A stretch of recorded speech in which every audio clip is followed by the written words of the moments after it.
Romanos capítulo 12. O texto diz assim: portanto, irmãos, exorto-vos pelas compaixões de Deus, que apresenteis o vosso corpo como sacrifício vivo, santo e agradável a Deus, que é o vosso culto racional.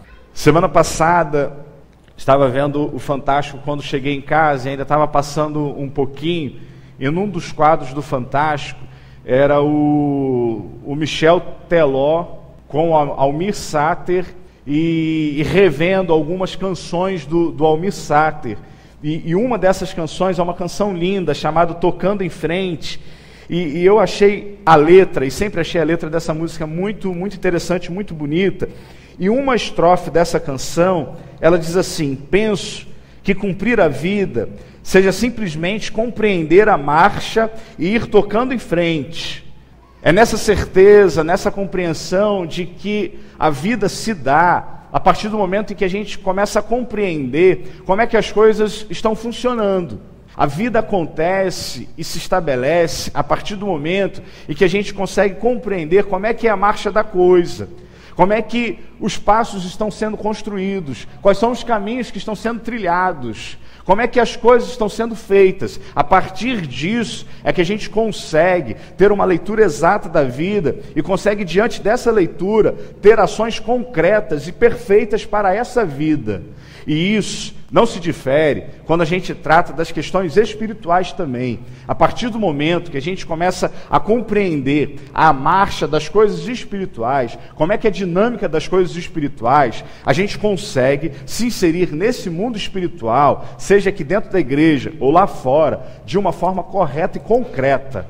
Por isso, eu penso que há pessoas que se desenvolvem mais e outras menos na relação de intimidade com Deus e na relação de eclesiologia. A gente olha para algumas pessoas e a gente pensa o seguinte: poxa, fulano de tal, de repente entrou na igreja há 10 anos atrás, mas parece que estacionou no seu primeiro ano. O primeiro ano de fulano de tal na igreja foi maravilhoso, foi assim, algo que arrebentou a boca do balão, fez de tudo na igreja. No segundo ano parece que o balão murchou. A coisa desandou, alguma coisa aconteceu que a pessoa simplesmente parou de fazer as coisas. Outros, a gente pensa o seguinte, talvez até produzem em algumas pessoas aquele tipo de inveja branca, que na minha visão não existe, mas é inveja, do tipo seguinte: fulano de tal está todo besta, chegou ontem na igreja e quer sentar na janela, mas porque a pessoa se inseriu e conseguiu compreender a marcha das coisas espirituais, como é que as coisas caminham, que ela não abre mão de exercer a sua função dentro da igreja. Pessoas que compreenderam como é que é essa dinâmica de mundo, como é que é essa dinâmica de ser santo, como é que é essa dinâmica de ser sal da terra e luz do mundo, como é que é essa dinâmica de servir a Deus aqui na terra, e aí se destacam no meio dessa, digamos assim, mediocridade, no sentido de que a maioria de nós somos medianos, que alguns se destacam por causa disso, porque compreenderam como é que é essa relação com Deus, com a igreja e com o mundo.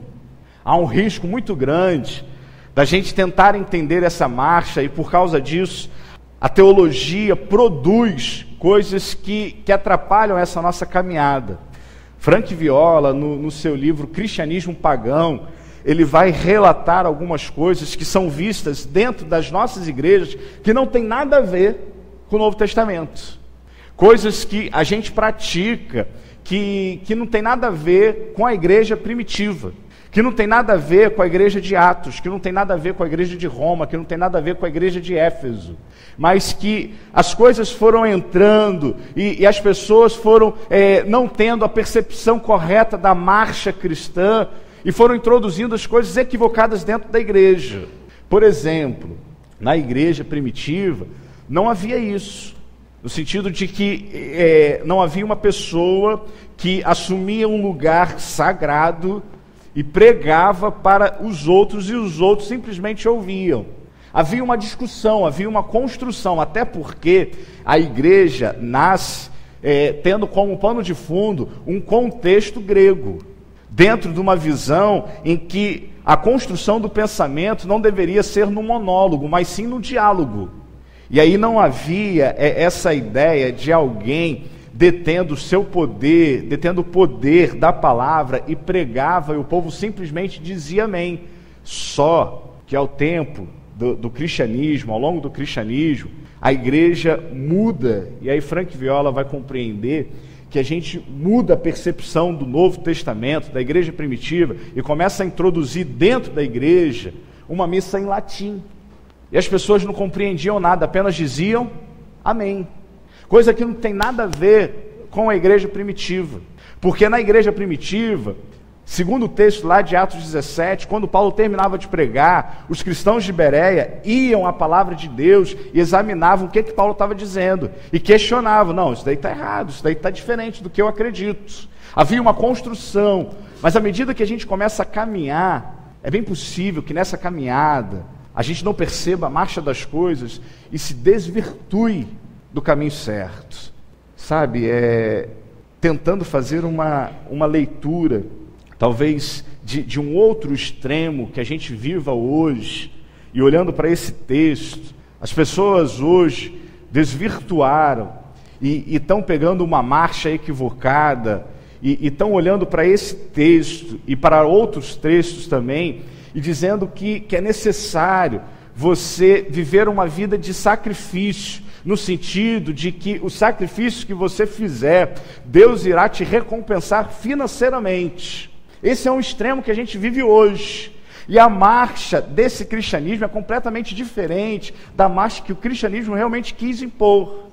Porque, muito bem falado aqui, muito bem cantado hoje, Deus nos ama, não por aquilo que a gente faz ou deixou de fazer, porque o amor de Deus por mim e por você é imutável. Ele simplesmente escolheu nos amar, pronto, e acabou. Mas a gente vive esse extremo, essa marcha extremista de que assim, olha, você tem que fazer mais, você tem que se sacrificar mais, você tem que doar mais, porque se você fizer isso, Deus vai te abençoar. Há um outro extremo também, há uma outra marcha que soa, que traz um grande perigo. Há algumas pessoas que são extremamente liberais e que dizem o seguinte, olha, hoje não há mais sacrifícios. Eu concordo no seguinte ponto, não há realmente mais sacrifício nenhum. Porque o único sacrifício que deveria ser feito e que já foi feito foi na cruz. Acabou. Não deve ser sacrifício para mim nem para você estar aqui. Não deve ser sacrifício para mim e para você pegar a palavra de Deus e ler. Não deve ser sacrifício para mim e para você, quarta-feira, 7h30, estar aqui. Por isso, entendo que, e aí não sou liberal nesse sentido de que a gente não pode falar hoje que não há mais sacrifício a fazer. A gente precisa talvez diferenciar isso. Não há mais sacrifício no âmbito religioso, de subir escadas, de fazer algumas outras coisas, de caminhar até lugar não sei aonde, para que Deus possa olhar para a gente e nos abençoar. Isso não existe mais. Mas o problema é que esse outro extremo de que não há mais sacrifícios a ser feitos, é que algumas pessoas distorcem isso, e aí diz o seguinte, hoje vale tudo. Só não vale dança homem com homem, nem mulher com mulher. Mas hoje dentro da igreja vale tudo. Porque afinal de contas, estamos na era da graça. A gente precisa tomar cuidado com essa marcha e com essa leitura evangélica, porque ela não é vista, ela não é percebida no Novo Testamento. O apóstolo Paulo, no capítulo 5 e no capítulo 6, já falei isso daqui acho que umas 10 vezes. Ele fala onde abundou o pecado, superabundou a graça. Romanos capítulo 5, mas no capítulo 6 ele começa, que diremos, pois, haveremos de pecar para que a graça aumente ou transborde mais de forma alguma. Então como é que hoje, a gente consegue, segundo Almir Sater, conseguir compreender a marcha desse cristianismo de hoje? Como é que hoje a gente consegue ser cristão? Que bagaça é essa, pastor? Olhar aqui para o texto e ver Paulo escrevendo o seguinte, olha, portanto, irmãos, exorto-vos pelas compaixões de Deus, que apresenteis o vosso corpo como sacrifício vivo, santo e agradável a Deus. Só quero talvez fazer 2 apêndicezinhos sobre essas 2 palavras, sacrifício e exortação, Sacrifício está ligado intimamente ao Antigo Testamento, à religião judaica. Paulo era judeu, alguns dos seus leitores, talvez 40 mil judeus, estavam lendo essa carta. Paulo está falando com uma turma que sabia o que era sacrifício. E quando a gente sacrifica uma coisa, a gente não pode depois negociar com aquele que a gente sacrificou. Exemplo, você que trouxe torta de amendoim hoje. Não adianta a netinha chegar lá embaixo e falar assim, olha, 5 pedaços eu vou levar para casa, porque já perdeu, tem que descer e comprar primeiro. Não adianta você que trouxe, sei lá, cuscuz, Mão Carlos, e virar e falar assim, olha, eu vou levar metade do tabuleiro para casa. Não pertence mais a você. Com todo carinho, o cuscuz que o irmão fez, mas o irmão sacrificou e entregou para a igreja, acabou. O irmão tem que descer, gastou com os ingredientes, usou o fogão de casa, gastou o gás, vai ter que ir lá embaixo, vai ter que comprar. Percebe a coisa? Nosso pai, essa igreja, se Jesus estivesse aqui, ele ia entrar, ia bater no pastor, ia destruir a cantina, ia acabar com essa noite gastronômica, porque está comercial. Mas é no sentido de que, assim, quando a gente se sacrifica, ou quando a gente apresenta um animal, você não poderia dizer para o sacerdote assim, olha, faz com jeitinho, porque ele era um animal de estimação. Não tinha isso. O sacerdote vinha, metia a faca, cortava a cabeça, pronto, acabou. Você não pode dizer para Deus assim, Deus, eu quero me apresentar ao Senhor para missões, para algum outro tipo de trabalho na igreja, mas nessa área aqui não toca não. Nessa área aqui não mexe não. Não dá. Paulo, quando vai falar nessa linguagem de que devemos apresentar a Deus o nosso corpo como sacrifício, é no sentido de que quando a gente, lá atrás, a gente levantou a nossa mão, a gente veio à frente na igreja, não fizemos isso obrigados. Ninguém colocou uma arma na sua cabeça e obrigou você a fazer isso. Você fez convencido pelo Espírito Santo. E convencido pelo Espírito Santo, você entregou a sua vida a Jesus. E após a entrega da sua vida a Jesus, a dinâmica é que nós hoje não pertencemos a nós mesmos, mas pertencemos a quem? A Jesus. Então não há a menor possibilidade do animal sacrificado dizer para o seu Senhor o seguinte, ó, toque em tudo, menos nisso. Faz tudo, menos isso. Cuida dessa área, mas aquela deixa que eu resolvo. Uma outra coisa é a palavra exortação que Paulo usa.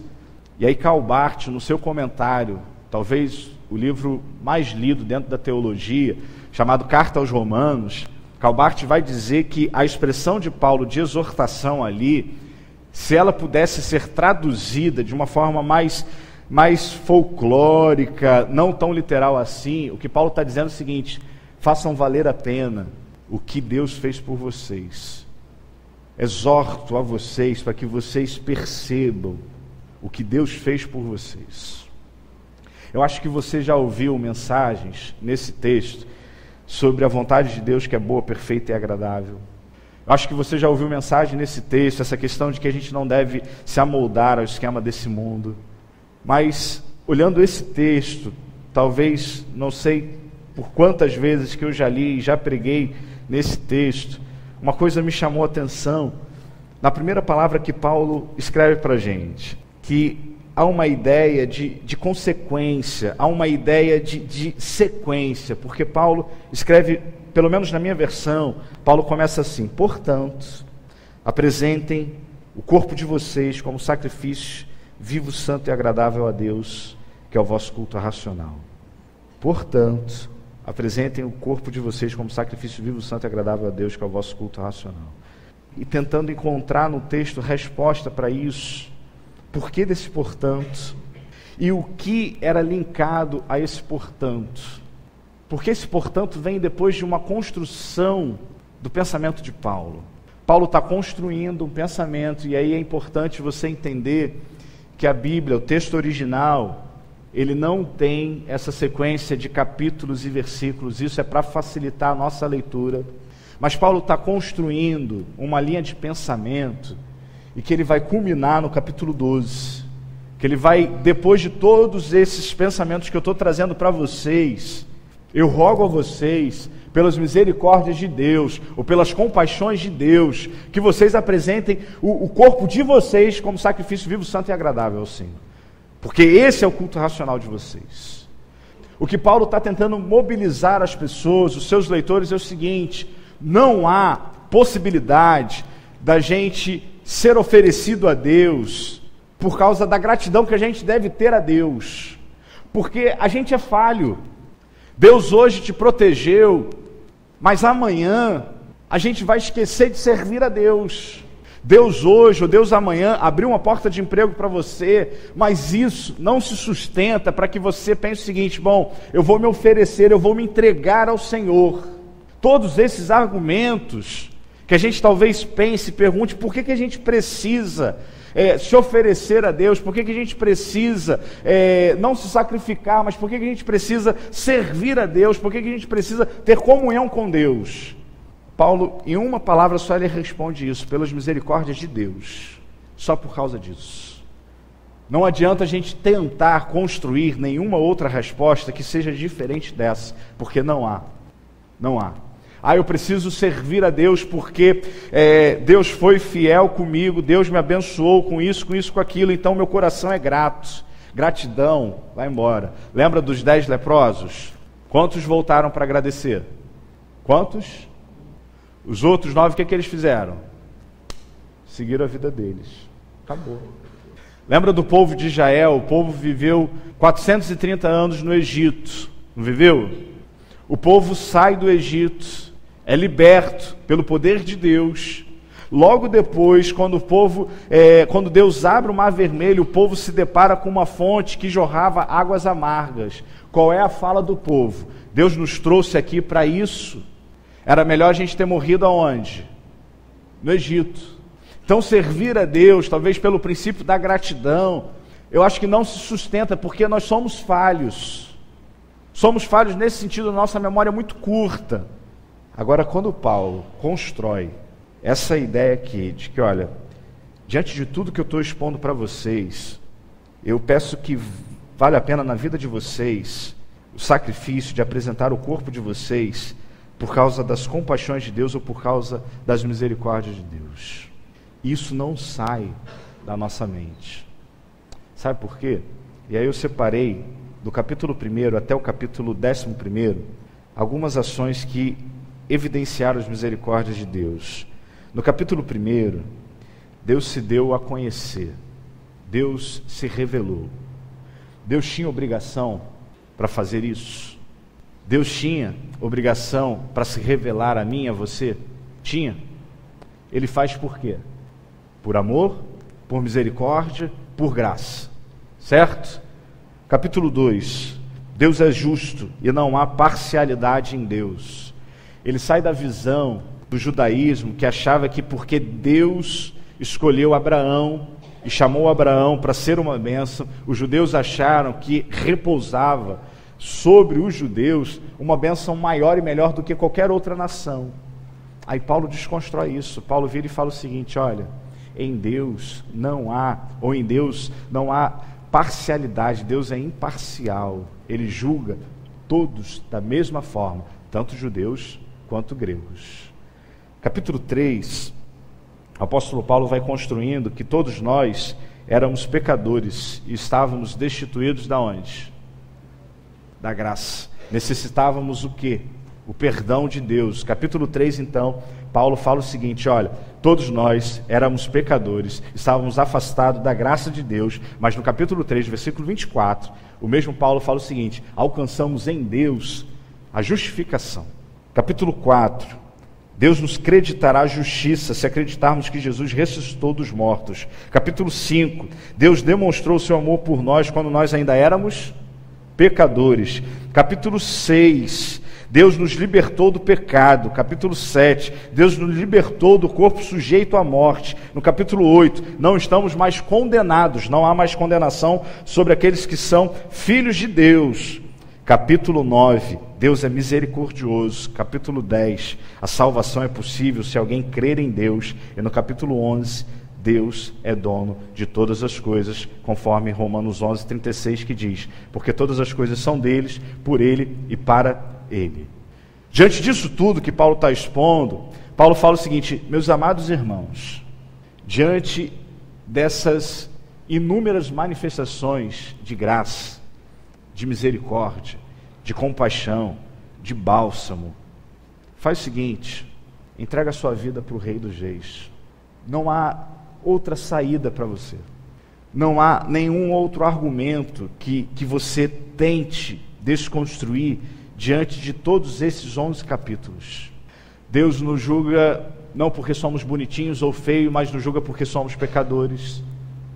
Mas mesmo sendo pecadores, Ele enviou o seu único Filho para morrer por cada um de nós, porque Ele nos amou primeiro. Deus em Cristo Jesus disse que não há mais condenação. Deus que disse que onde abundou o pecado, superabundou a graça. Então, diante de tantas manifestações de Deus, diante de tanto derramar da ação de Deus sobre mim, sobre você, o que a gente faz? Vai tocando em frente, vai vivendo um cristianismo medíocre, me perdoe a palavra, sabe, vai vivendo uma vida sem sentido, em que estar na igreja é uma representação social. Sabe, Paulo fala o seguinte: gente, pelo amor de Deus, olhem todos esses atos que Deus fez na vida de vocês. Eu exorto vocês para que vocês, em nome de Jesus, não banalizem o sacrifício de Jesus na cruz, não banalizem as compaixões de Deus, não banalizem as misericórdias de Deus. É um clamor, é um pedido, talvez com a mesma intensidade do texto que eu preguei hoje de manhã: Timóteo, venha logo que eu estou precisando de você. Agora há um mesmo clamor, um mesmo pedido: meu irmão, em nome de Jesus, Deus te abençoou, Deus trouxe vida para você, Deus te deu vida, Deus mandou o Filho dele para morrer na cruz por você e trazer vida abundante para você. Deus te remiu, Deus te purificou, Deus te justificou, Deus vai te glorificar. Diante disso tudo, como é que você vive uma vida cristã em que você não se entrega para esse Deus? É isso que Paulo está dizendo. Isso faz sentido. Aí eu não compreendo, sinceramente, eu não compreendo alguém chegar para mim e falar assim: pastor, eu estou desanimado com a vida cristã. Lê a Bíblia. Vai ler a Bíblia e veja que se não fosse esse Evangelho, se não fosse esse Jesus, se não fosse essa graça de Deus, você estaria condenado.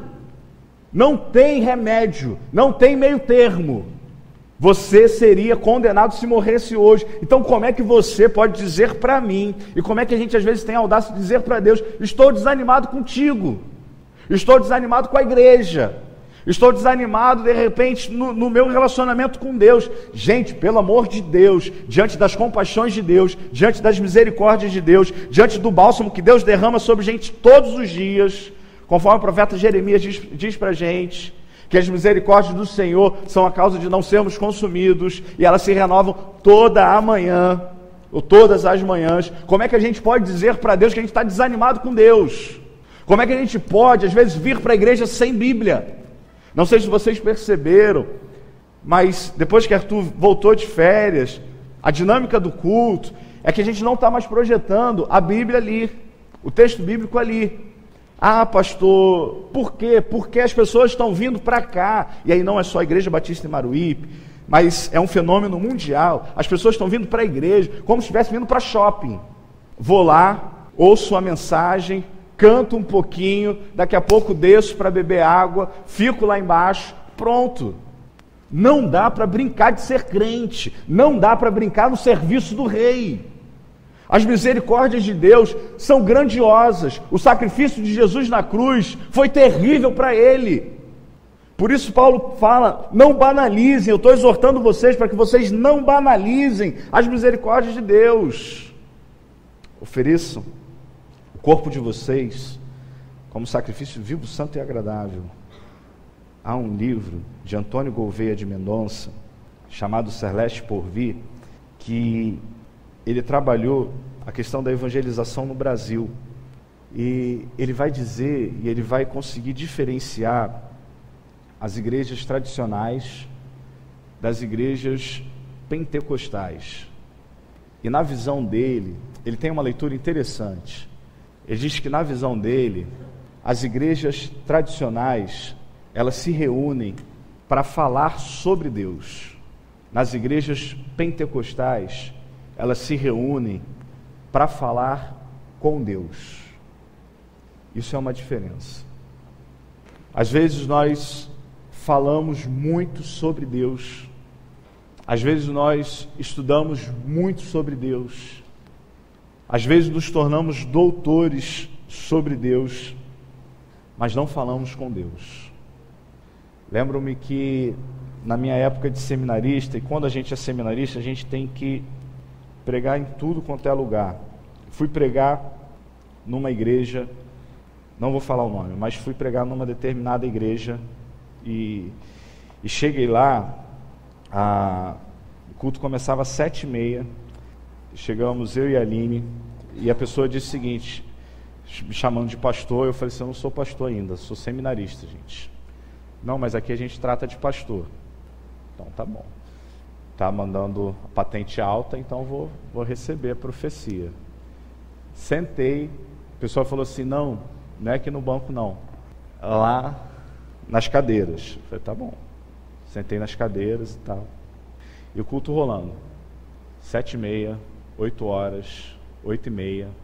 Eu falei assim, gente, 8h30 da noite, que horas que eu vou pregar? E toda vez o dirigente virava e falava assim, alguém quer dar mais um testemunho? Aí levantava um irmão e falava assim, olha, eu estava passando por isso essa semana e aí Deus fez isso e isso. E o povo vibrava, era festa. Alguém quer dar mais um testemunho? Vinha um irmão lá de trás, olha, eu queria dizer para a congregação que eu estava passando por isso, mas Deus de uma tal forma fez isso e isso. E o povo vibrava. E terminava sempre com a frase que era característica, quero agradecer a oportunidade. E sentava. Acho que foram uns 4 ou 5 testemunhos. Eu fui pregar 8:50. Ninguém saiu. A mensagem estava ruim demais, porque a gente que é seminarista não prega ruim demais. Mas ninguém saiu. E quando o dirigente me entregou a palavra, ele falou o seguinte, pastor, prega o tempo que o senhor quiser, prega o tempo que Deus estiver orientando para o irmão, ninguém vai sair. Ninguém saiu. Já existia celular, mas era aquele celular, daquele tamanho. Tinha o StarTech, quem lembra do StarTech, aquele pretinho e tal, mas em Bangu, onde eu fui pregar, ninguém tinha do StarTech. Era só aquele orelhão. Mas ninguém mexia em celular. Era um silêncio dentro da igreja. E olha que era culto jovem. Não era culto de dia de domingo. Pessoas sedentas por Deus. Eu saí daquele culto e eu falei assim, gente, vai fazer isso de repente numa igreja batista. Vai me dar uma louca hoje aqui, eu colocar 7 folhinhas do meu esboço de sermão e ficar até 9h30. Júlio ou Fatinha que estão ali atrás, eles só vão ficar fazendo isso, abrindo e fechando a porta. Sabe por quê? Porque a gente herdou uma coisa de que a gente fala muito sobre Deus, mas a gente não está usando o nosso tempo para falar com Deus. E aí as misericórdias de Deus estão sendo banalizadas, porque o nosso cristianismo está sendo banal e está sendo medíocre. Eu compartilho às vezes com o Arthur, que eu sei quem está prestando atenção, quem não está na mensagem. Eu sei quem às vezes já pegou a bicicletinha do mundo de Bob e viajou. Pastor, o senhor é onisciente, onipresente, onipotente. Não, gente, pelo amor de Deus, não me veja assim. Mas a gente sente quando a pessoa está sedenta, quando a pessoa está querendo mais de Deus, ou quando a pessoa vem aqui por religião, quando a pessoa banaliza o sacrifício, quando a pessoa banaliza as compaixões e as misericórdias de Deus. Sabe, o que Paulo vai trazer para a gente é o seguinte, não banaliza não. Há muita gente na África querendo ter esse momento que a gente tem aqui.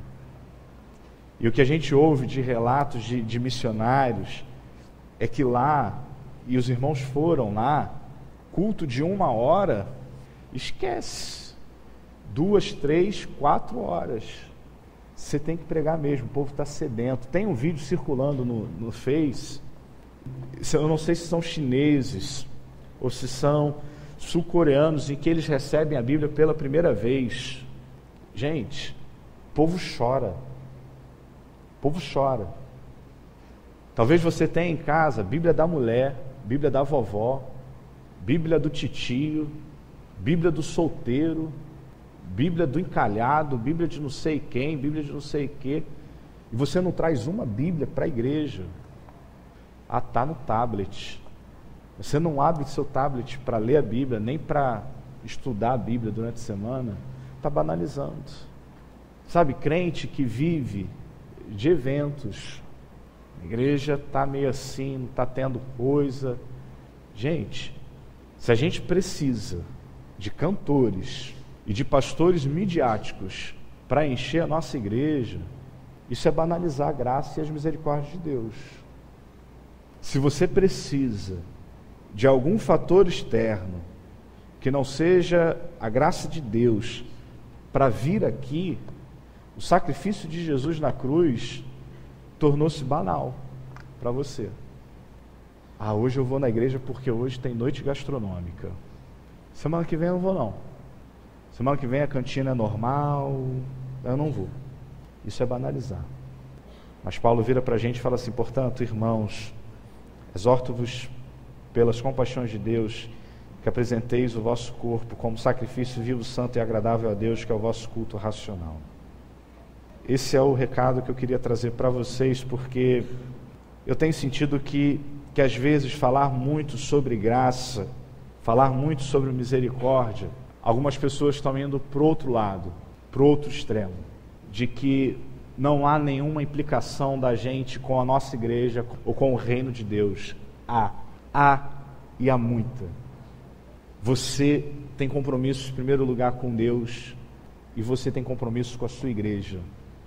Sirva a Deus e sirva a sua igreja. Seja um cristão diante de Deus e seja um cristão na sua igreja e fora da sua igreja. Você entregou a sua vida em resposta a esse sacrifício de Jesus e hoje você vive não mais para você, mas você vive para Cristo. Quero fechar a reflexão de hoje citando um poema da Cecília Meirelles, que diz o seguinte: canção quase inquieta.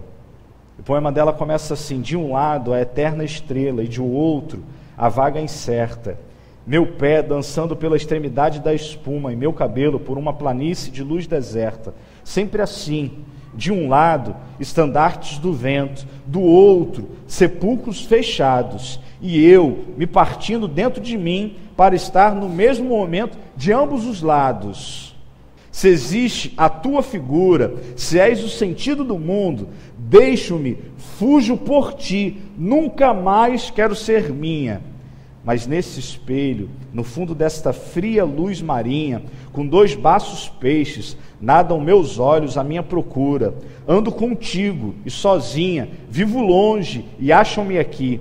Fazedor de minha vida, não me deixes, entenda a minha canção.